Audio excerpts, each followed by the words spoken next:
अस्सलाम वालेकुम, welcome to marry instant. उम्मीद है आप सब बिल्कुल खैरियत से होंगे और ज़िंदगी को भरपूर तरीके से एंजॉय कर रहे होंगे। ज़िंदगी को भरपूर तरीके से एंजॉय करने के लिए हमारी सेहत का अच्छा होना बहुत ज़रूरी है। अगर हमारी हेल्थ हमारा साथ ना दे तो हम ज़िंदगी के जो छोटे छोटे मोमेंट्स हैं उनको भी इंजॉय नहीं कर सकते। आज यू नो कि आजकल मैं आपसे लाइफस्टाइल के बारे में बात कर रही हूँ कि with time it's important to update our lifestyle. हमें टाइम के साथ साथ जैसे ही हम अपनी उम्र में अपनी ज़िंदगी में आगे बढ़ते चले जाते हैं हमें अकॉर्डिंग टू दैट खुद को अपडेट करना होता है। अपने लाइफस्टाइल को, अपनी ज़िंदगी गुजारने के तरीके को, अपनी हैबिट्स को अपडेट करना, इम्प्रूव करना इज़ वेरी वेरी इंपॉर्टेंट। और इसी से रिलेटेड आज मैं बहुत इंपॉर्टेंट टॉपिक पर आपसे बात करूँगी जिस पर यूजली बात नहीं की जाती, फोकस नहीं किया जाता, but that is very very important specially for women जो कि 30 को हिट कर जाती हैं। 30 के बाद they usually face this issue और वो है जी हमारी हिप्स से रिलेटेड।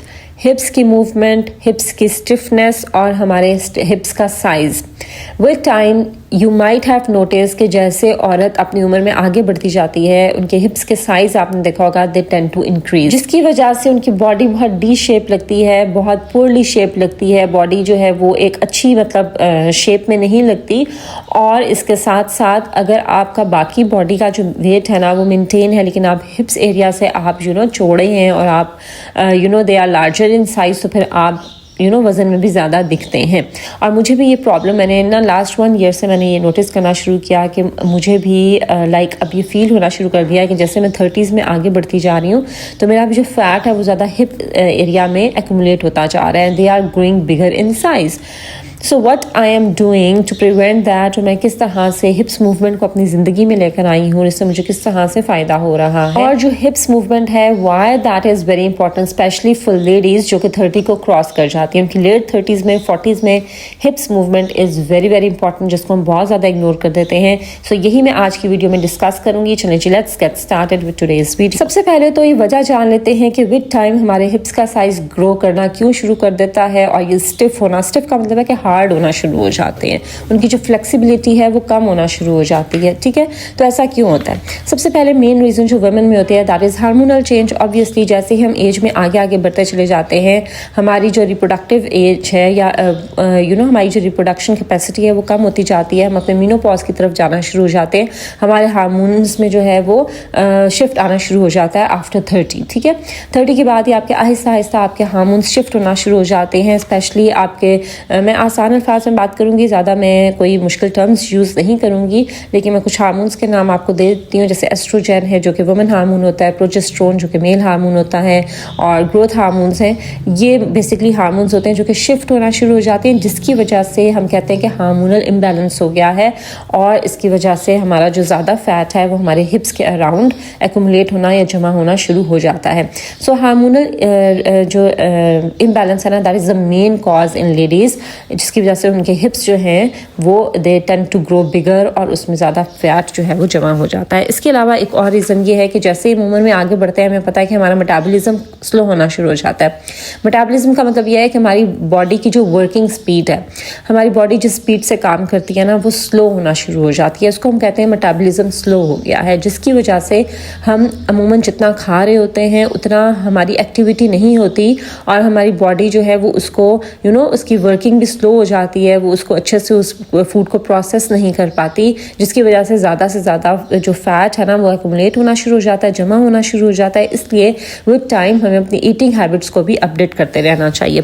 इसके साथ साथ ये है कि अगर हम बहुत देर तक बैठे रहते हैं तो फिर उससे भी जैसे हमारा सेडेंट्री लाइफस्टाइल है, अगर आपकी जॉब ऐसी है कि आपने 9 to 5 आपकी जॉब है लेकिन वो डेस्क जॉब है यानी आपकी बैठ के आपकी जॉब है, बैठने वाली है, जैसे बैंक की जॉब्स होती हैं, डिफरेंट ऑफिस जॉब्स होती हैं, या अगर आप घर में भी हैं तो आप ज़्यादा देर बैठे रहते हैं।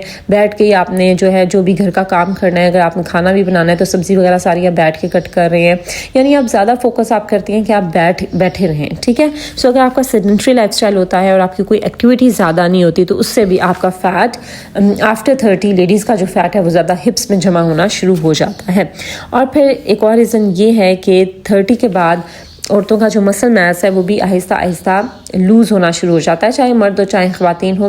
मसल मैस, हमारे जो मसल्स हैं वो लूज़ होना शुरू हो जाते हैं, जिसकी वजह से ये अक्सर कहा जाता है कि स्ट्रेंथ ट्रेनिंग करें, कि 30 के बाद आपका फोकस ज़्यादा कार्डियो पे यानी रनिंग, वॉकिंग, इस तरह की एक्टिविटीज़ पे नहीं बल्कि स्ट्रेंथ ट्रेनिंग पे होना चाहिए।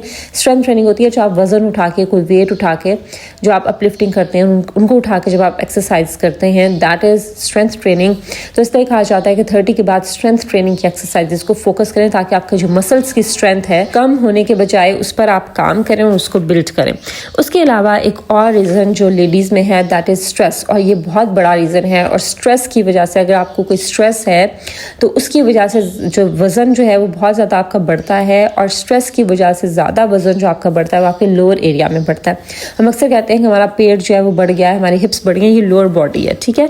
तो ये ज़्यादातर जो फैट इस एरिया में जमा होता है वो स्ट्रेस की वजह से होता है, और स्ट्रेस की वजह से जब आपका वज़न बढ़ता है तो बहुत बुरा वज़न बढ़ता है, यानी आपकी लोअर बॉडी पे बढ़ता है, और आपकी जो लोअर बॉडी है वो बल्जी यानी कि मोटी होना शुरू हो जाती है, फैलना शुरू हो जाती है, और आप पियर शेप का मतलब होता है कि जैसे आपने नाशपाती देखी है कैसी होती है, ऊपर से तंग होती है, नीचे से चौड़ी होती है, तो इसी तरह से आपकी बॉडी पियर शेप में आना शुरू हो जाती है कि ऊपर से तो बेशक आप लग रहे हो कि आप स्मार्ट हैं, आप टोन है, लेकिन नीचे से आपकी बॉडी भी ढंगी होना शुरू हो जाती है। वो मोस्टली होता है स्ट्रेस की वजह से। सो अपनी ज़िंदगी में जो स्ट्रेस है ना, इसके ऊपर काम करना बहुत ज़रूरी है। Stress is the main reason जिसकी वजह से आपके हिप्स का जो वज़न है वो बढ़ता चला जा रहा है। इसके अलावा अगर हम अपनी डाइट में ज़्यादा से ज़्यादा शुगर लेते हैं, शुगर प्रोडक्ट्स हम बहुत ज़्यादा खाते हैं, रिफाइंड कार्ब्स खाते हैं। रिफाइंड कार्ब्स का मतलब है मैदा और मैदे से बनी हुई चीज़ें, बेकरी आइटम्स वगैरह, ये रिफाइंड कार्ब्स होते हैं, वाइट ब्रेड, इस तरह की चीज़ें। तो अगर हम ये बहुत ज़्यादा अपनी डाइट में लेते हैं और शुगर हम बहुत ज़्यादा लेते हैं, sugar not in a sense कि चीनी, आप डिज़र्ट्स खा रहे हैं, आप बेकरी प्रोडक्ट्स बहुत ज़्यादा खा रहे हैं, आप जो लिक्विड्स ले रहे हैं उनमें बहुत ज़्यादा शुगर है, सो शुगर प्रोडक्ट्स आप बहुत ज़्यादा ले रहे हैं, तो उसकी वजह से भी आपके हिप्स में विद टाइम फैट जमा होना शुरू हो जाता है। इसके अलावा लेडीज़ में प्रेगनेंसी की वजह से आपको पता है कि हमारी बॉडी जो है वो फैलती है। तो आफ्टर प्रेगनेंसी, पोस्टमार्टम का जो पीरियड होता है, यानी जो हमारा आफ्टर प्रेगनेंसी का पीरियड होता है, चाइल्ड बर्थ के बाद का, तो उसमें भी लेडीज़ की मिल्क प्रोडक्शन के लिए भी आपका जो वेट है या आपका फैट कह लीजिए वो हिप्स में स्टोर होना शुरू हो जाता है। लेकिन अगर आप पोस्टमार्टम के बाद और अपने इस पूरे जर्नी के बाद अगर आप अपनी मोबिलिटी स्टार्ट ना करें, हल्की वॉक और फिर आहिस्ता आहिस्ता एक्सरसाइजेस करना स्टार्ट ना करें, तो फिर आपका जो वो स्टोर्ड फैट होता है ना आपके हिप्स में, वो स्टिफ होना यानी सख्त होना शुरू हो जाता है, ज़िद्दी हो जाता है, रिजिड हो जाता है, और फिर वो आसानी से जाता नहीं है। सो ये मैंने आपके साथ कुछ मेन रीजंस मैंने आपके साथ डिस्कस किए हैं जिसकी वजह से लेडीज़ का साइज़ विद टाइम हिप्स से जो है वो बड़ा होता चला जाता है, और उनका जो फैट है वो ज़्यादा हिप्स में स्टोर होता है। अब मैं आपसे बात करूँगी कि इसको हम किस तरह से कंट्रोल कर सकते हैं। सबसे पहले इट्स वेरी वेरी इंपॉर्टेंट कि अगर आपको कोई स्ट्रेस है, आप अपनी ज़िंदगी में जो है वो बहुत आपकी नेगेटिविटी है और बहुत हर बात का आप स्ट्रेस लेते हैं और हर किसी की बातों को आप अपने जहन पर हावी कर लेते हैं, बहुत ओवर थिंकिंग करते हैं, हर चीज़ की छोटी से छोटी बात की भी आप बहुत ज़्यादा टेंशन ले लेते हैं, तो अपने स्ट्रेस को मैनेज करना इज़ वेरी इंपॉर्टेंट, क्योंकि स्ट्रेस की वजह से सबसे ज़्यादा जो वेट गेन होता है ना वो आपके हिप्स में होता है। सो अपने स्ट्रेस को मैनेज करें। स्ट्रेस को मैनेज करने के लिए मैं आपके साथ डिफरेंट टिप्स में आपके साथ विद टाइम शेयर करती रहती हूँ। आप मेरी वो वीडियोज़ भी जाके देख सकते हैं। शॉर्ट में आपको बता देती हूँ कि आप जो है वो नेचर में जाकर बैठा करें, कोशिश करें कि आप खामोशी में 10 मिनट के लिए बैठें। इसके साथ साथ आप अपनी ज़िंदगी में पॉजिटिव चीज़ों के ऊपर, पॉजिटिव लोगों के ऊपर, पॉजिटिव हैपनिंग्स के ऊपर ज़्यादा फोकस करें, अल्लाह का शुक्र अदा करें, नमाज़ पढ़ा करें, ठीक है। और डीप ब्रीथ को भी आप प्रैक्टिस करें, यानी सांस अंदर की तरफ लेके जाना और बाहर निकालना, वो आराम से खामोशी में बैठकर ये एक्सरसाइज आप प्रैक्टिस करें, ठीक है। नेचर में आप जाया करें, सनराइज़ को देखें, सूरज के निकलने को देखें, परिंदों का आना, greenery, that helps a lot. इस तरह से आप अपने स्ट्रेस को मैनेज कर सकते हैं और ज़्यादा ओवर थिंकिंग की आदत को ख़त्म कर दीजिए। उसके बाद बहुत ज़रूरी है, जो कि मैं आपसे लास्ट बहुत से दिनों से बात कर रही हूँ, कि 7 से 8 घंटे की नींद लेना बहुत ज़रूरी है, क्योंकि जब हम नींद पूरी नहीं लेते ना, ये नींद कहने को तो एक लफ्ज़ है और एक हमारा एक प्रोसेस है कि हम सो जाते हैं, उठ जाते हैं, बट इसमें पूरी हमारी बॉडी एक तरह से रिजुविनेट हो रही होती है, रीसेट हो रही होती है, रिफ्रेश हो रही होती है, हमारा माइंड, हमारी बॉडी ऑर्गन्स, हमारी बॉडी फंक्शंस। तो 7 से 8 घंटे की नींद लेना बहुत ज़रूरी है। इसके साथ साथ अपनी शुगर के इंटेक को विद टाइम कम कर दीजिए। देखें, जब हम टीन एज में थे या जब हम अपने अर्ली 20s में थे, उस टाइम हमारी बॉडी की जो फंक्शनिंग थी अब वो नहीं है। जब हम अपने 30s में एंटर हो गए हैं, अर्ली 30s में या लेट 30s में हैं, अब आपकी बॉडी फंक्शनिंग जो है वो ऑब्वियसली आपकी अब वैसी नहीं है। विद टाइम हर चीज़ जो है वो स्लो डाउन होना शुरू हो जाती है। सो अब आप बहुत ज़्यादा जो रिफाइंड कार्ब्स लेते हैं, बहुत ज़्यादा जंक फूड खाते हैं, प्रोसेस्ड फूड खाते हैं, बहुत ज़्यादा शुगर आइटम्स आप जब ले रहे होते हैं, शुगर प्रोडक्ट्स, तो वो आपको नेगेटिव अफेक्ट करते हैं। सो इसको लिमिट कर दीजिए। इसके साथ साथ अगर चाय कॉफ़ी आप बहुत ज़्यादा पीते हैं उसको कम कर दीजिए। अगर 3 मग लेते हैं 2 पर आ जाइए, Aahista Aahista once in a day उस पर आ जाइए। इसके अलावा आप प्रोटीन रिच डाइट लें, यानी ज़्यादा से ज़्यादा प्रोटीन को अपनी डाइट में शामिल करें। हमारा ज़्यादा फोकस होता है रोटी चावल पास्ता ब्रेड्स इन पर, आपने ज़्यादा फोकस करना है प्रोटीन के ऊपर। अंडे, चीज़, हर तरह का मीट, जो भी गोश्त हो, चाहे बड़ा हो छोटा हो, मटन हो, लैम हो, चिकन हो, फिश हो, जो भी हो, हर तरह का मीट आपने खाना है। और इसके साथ साथ आपने जो एग्स हैं वो आपने लेने हैं, ठीक है। फिर दालें, they are the rich source of protein, चने, लोबिया। सो आप प्रोटीन को अपनी डाइट में लेकर आएँ। इसके साथ साथ ज़्यादा से ज़्यादा सैलड्स खाएँ, वेजिटेबल्स खाएँ, फ्रूट को अपनी ज़िंदगी में लेकर आएँ। फिर हेल्दी फैट्स उनका इस्तेमाल करें, जैसे ओलिव ऑयल है, फिर नट्स हैं वो खाना शुरू करें, सीड्स हैं, सनफ्लावर सीड्स, पम्पकिन सीड्स, इनको अपनी ज़िंदगी में लेकर आए, जिस पे हम बहुत ज़्यादा फोकस नहीं करते। हमारा ज़्यादा फोकस नट्स पर होता है, but seeds are very important for our health, specially women के लिए, हार्मोनल हेल्थ के लिए सीड्स आर वेरी इंपॉर्टेंट। उसके साथ साथ देसी घी, मक्खन, इनका इस्तेमाल करें। फिर आहिस्ता आहिस्ता जैसे मैंने आपको बताया इंटरमिटेंट फास्टिंग, उस पर आएँ, उससे भी आपकी जो बॉडी में स्टोर्ड फैट है वो यूज़ होता है, ठीक है। अर्ली डिनर की हैबिट पर आ जाएं। ये सब छोटी छोटी हैबिट्स हैं, लेकिन ये सब मिलकर एक बड़ा इशू क्रिएट कर सकती हैं। इसलिए इन सब छोटी हैबिट्स पर काम करना ज़रूरी है, क्योंकि छोटे छोटे कदम ही मिलकर एक बड़ा रिजल्ट क्रिएट करते हैं। उसके साथ साथ एक्टिव होना बहुत ज़रूरी है, ठीक है। अब आपको जो है ये नहीं कि आप सारा दिन बैठे हैं तो बस बैठे ही हैं, टीवी के आगे बैठे हैं, मोबाइल स्क्रॉल कर रहे हैं तो बैठे हुए हैं, जो भी काम कर रहे हैं बैठने को आप बहुत ज़्यादा प्रायोरिटाइज करते हैं।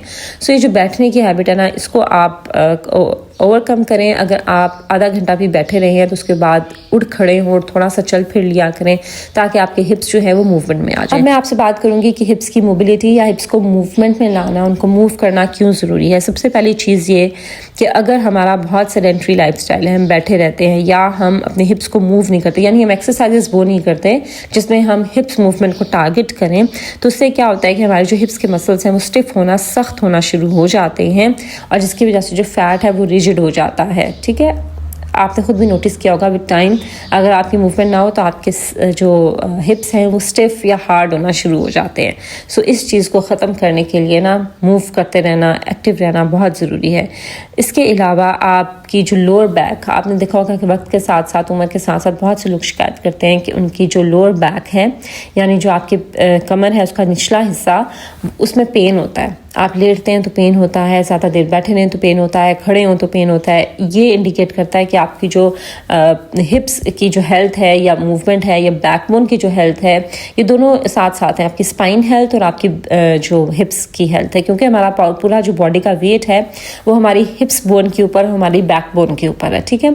सो अगर आप जो है वो मूव नहीं करते ना अपनी बॉडी को, तो उससे आपको ये जो लोअर बैक पेन का इशू है ये बहुत ज़्यादा होना शुरू हो जाता है। और अक्सर ख़वातीन कह रही होती हैं कि हमने सिजेरियन में जो इंजेक्शंस लगते हैं या जो आप एनेस्थीसिया लेते हैं उसकी वजह से आपको लोअर बैक पेन होता है, बट इन रियलिटी अगर आप मूवमेंट नहीं करते और आपके बोन्स का कोई इशू है तो उसकी वजह से आपको बैक पेन आपको होता है। तो उसको प्रिवेंट करने के लिए भी आपकी हिप्स की मूवमेंट बहुत ज़रूरी है। इसके साथ साथ अपने हम जो कहते हैं ना हार्मोन्स इम्बैलेंस हो गए हैं, तो उसको हम किस तरह से प्रिवेंट कर सकते हैं, उसको हम किस तरह से बचा सकते हैं। That is also through हिप्स mobility, कि उससे ये होता है कि जब आप अपने हिप्स को एक्टिव रखते हैं, मेरा मतलब हिप्स को एक्टिव रखने से ये है कि आप वो एक्सरसाइजेज अपनी ज़िंदगी में या अपनी रूटीन में लेकर आते हैं जो कि फोकस करती हैं आपकी हिप्स मूवमेंट के ऊपर, तो उससे आपकी ब्लड सर्कुलेशन भी इंक्रीज़ होती है। और हमें पता है कि हमारा जो ज़्यादा जो ये रिप्रोडक्टिव ऑर्गन्स हैं वुमेन के, ये है पेल्विक एरिया में। पेल्विक एरिया होता है आपके थाइज और आपका जो लोअर एब्डोमेन है, यानी पेट का निचला हिस्सा है, वहाँ से आपके थाइज के दरमियान का जो हिस्सा है, यहाँ पर हमारे रिप्रोडक्टिव ऑर्गन्स होते हैं।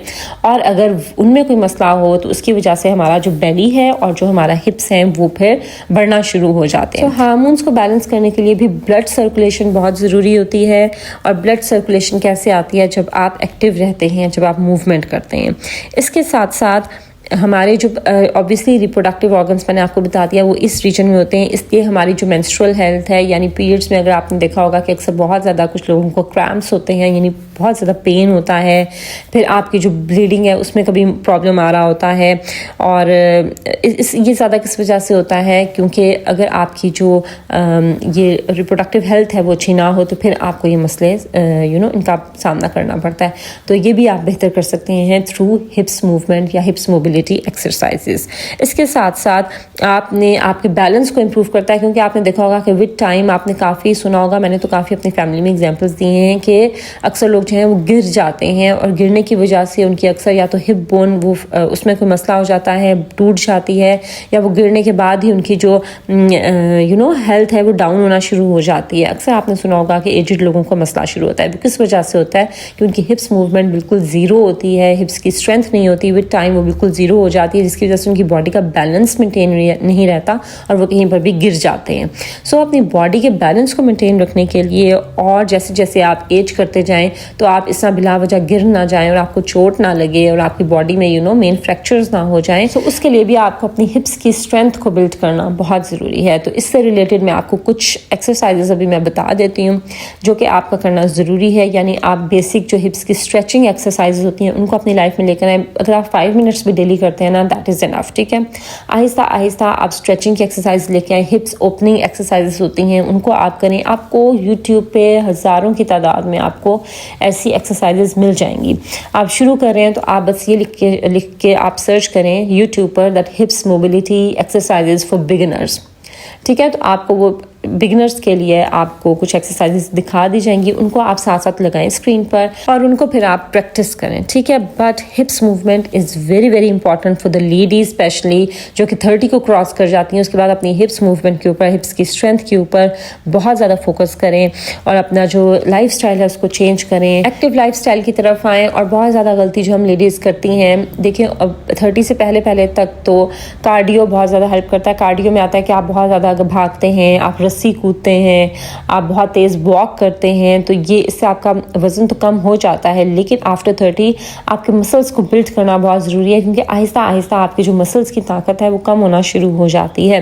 सो 30 के बाद स्ट्रेंथ ट्रेनिंग पे बहुत ज़्यादा फोकस करें। इससे आपकी बॉडी टोन भी हो जाती है और आपके मसल्स भी इम्प्रूव होते हैं और मसल्स भी टाइट होते हैं और उनकी स्ट्रेंथ जो है उसको आप वापस लेके आ सकते हैं थ्रू स्ट्रेंथ ट्रेनिंग। सो स्ट्रेंथ ट्रेनिंग को अपनी ज़िंदगी में लेकर आएँ। थोड़ी सी इससे भी रिलेटेड बिगिनर्स की जो एक्सरसाइजेस हैं वो आप सर्च कर लें, आपको आराम से यूट्यूब पर मिल जाएंगी।